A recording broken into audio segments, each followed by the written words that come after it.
নামাজ পড়ে না, বা অনেকে বলে যে আমাদের নামাজ হয় না।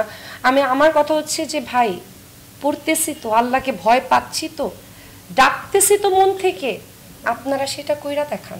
এখন আল্লাহ তাআলা রহমত করছে, আমি করতেছি, ভবিষ্যতে এর থেকেও বেশি হইতে পারে, আমি জানি না, ইনশাল্লাহ হবে। শুনেন, আমি 5 ওয়াক্ত পড়ি কি পড়ি না, 2 ওয়াক্ত পড়ি কি পড়ি না, আমি তাহাজ্জুদ পড়ি কি পড়ি না, সেটা আমি জানি। হ্যাঁ, আমার ইমান আমার, আপনার ইমান আপনার। আপনি জানেন না কে নামাজ পড়ে কে পড়ে না।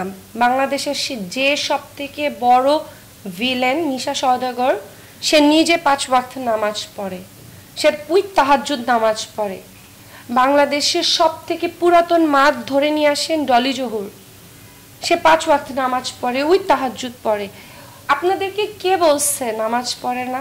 অনেক নায়করা আছে, রাশি সীমান্তকে দেখেন আপনারা, সে নামাজ পড়ে। কে বলছে আপনাদেরকে যে মানে যারা মিডিয়াতে কাজ করে তারা নামাজ পড়ে না, বা অনেকে বলে যে আমাদের নামাজ হয় না। আমার কথা হচ্ছে যে ভাই, পড়তেছি তো, আল্লাহকে ভয় পাচ্ছি তো, ডাকতেছি তো মন থেকে, আপনারা সেটা কইরা দেখান। আচ্ছা, যারা অভিনয় করে তাদের মধ্যে আপনিও একজন অন্যতম। আপনার হিজাব নিয়ে সোশ্যাল মিডিয়াতে অনেক ধরনের কটূক্তি হয়, আপনাকে নিয়ে ব্যঙ্গও করা হয় যে আপনি একদিকে অভিনয় করেন, অন্যদিকে হিজাব করেন, এটা আপনার অনেকটা লোক দেখানো। তাদেরকে আপনি কি বলতে চান?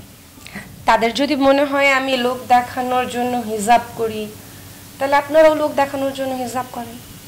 আপনার বাসায় যারা আছে, যদি কোনো পুরুষ মানুষের মানে কটূক্তি করে থাকে, তাদের উদ্দেশ্যে বলবো, বাসায় আপনারা গিয়ে আপনার পরিবারকে হিজাব করেন। যদি কোনো মেয়েরা বলে থাকেন, আমার প্রোফাইলে আইসেন না, আমাকে দেখেন, আমাকে দেখলে এভাবেই দেখতে হবে। কটূক্তি করতেছেন, করতে থাকেন। আপনাদের কটূক্তি ভাই আপনাদের কাছে, আপনাদের কাছে।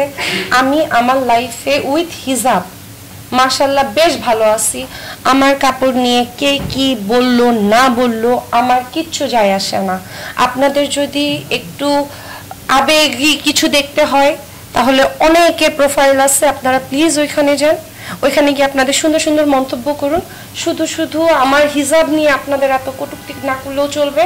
অনেকে বলে হিজাব করছে স্যার, এর সাথে মেকআপ করছে। আরে ভাই, হিজাবের সাথে মেকআপ করবো না, আমি একটা বাইরে যেতেছি, কাজে যাচ্ছি। আপনারা, আমি তো বলছি আমি হিজাব করি, আমি কখনোই বলতেছি না আমি পর্দা করি। আমি কিন্তু পর্দা আলাদা জিনিস, হিজাব আলাদা জিনিস।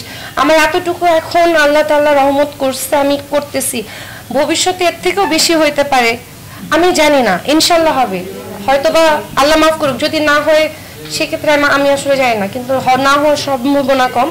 সো যারা মন্তব্য করে তাদেরকে মন্তব্যের ঘরে ছেড়ে দেন। আমার আসলে ড্রেস নিয়ে কথা বা হিজাব নিয়ে কথা, কিন্তু আপনার হজ নিয়ে অনেক জায়গায় কথা হয় যে আপনি হজকে সামনে রেখে বা হজের বিষয়টাকে কথায় রেখে, সামনে রেখে আপনি নানা ধরনের মানুষের সিম্পথি নেওয়ার চেষ্টা করেন।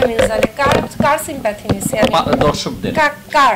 মানে আপনি পাবলিক ইন্টারভিউতে, এটা আমার কোশ্চেন না আপু, মানে এটা অনেকেই বলে। আচ্ছা, সিম্পথি নিয়ে মানুষ কি করে? টাকা নেয়, ক্যারিয়ার হয়। আমার ক্যারিয়ার তো মাশাআল্লাহ আছে, ভালোই আছে, এখনো তো পড়ে যায়নি। করছেন কিনা বা কাজ করছেন কিনা? আমার আসলে এখন কাজই করতে ইচ্ছা করে কম, সো সিনেমা নিয়ে আমি আসলে এখন খুব একটা ভাবছি না।